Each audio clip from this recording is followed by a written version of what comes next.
যারা ছোট ব্যবসা করেন তারা ভাবছেন যে আজকে ব্যবসাটা আমরা বড় করব কিভাবে, আমাদের কাছে টাকা নেই, কিন্তু তারা সহজেই ঋণ পেতে পারেন।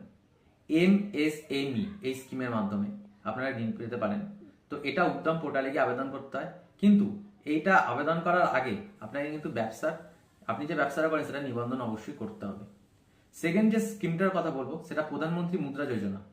সেটাতে কিন্তু আপনি 10 লাখ টাকা পর্যন্ত ঋণ পেতে পারেন।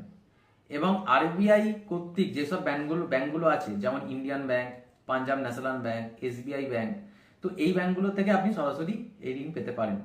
থার্ড নম্বর স্কিমটার কথা যেটা বলবো সেটা হলো স্ট্যান্ড আপ ইন্ডিয়া স্কিম। এটি সাধারণত 10 লাখ থেকে 1 কোটি টাকা পর্যন্ত আপনাকে ঋণ পেতে দিতে পারে। সেটা সাধারণত মহিলাদের জন্য সবথেকে বেশি সুবিধাজনক স্কিম, যেটা এসসি এসটি ওবিসি মহিলারা আছে তারা সহজেই পেতে পারেন এবং তারা নিজস্ব ব্যবসা করতে পারেন। ছোট ক্ষুদ্র শিল্প, ছোট ব্যবসা বড় করতে পারেন এবং তাদের ব্যবসা আছে তারা ব্যবসা আরো বড় করতে পারেন। তো সহজেই এইসব ঋণ নিয়ে আপনারা ব্যবসা বড় করে দেখতে পারেন।